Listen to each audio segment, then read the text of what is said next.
So let's talk about gastrojejunostomy. Gastrojejunostomy is a classic operation where the stomach is attached to the jejunum. But notice that gastrojejunostomy may be accompanied by other types of anastomosis. For example, there can be a gastrojejunostomy with an additional Roux-en-Y anastomosis, as seen here.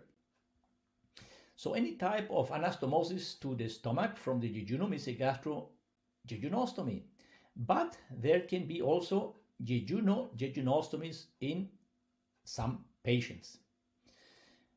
Not to confuse with Billroth 1, which is the gastroduodenostomy. Here we show some pictures of gastrojejunostomies.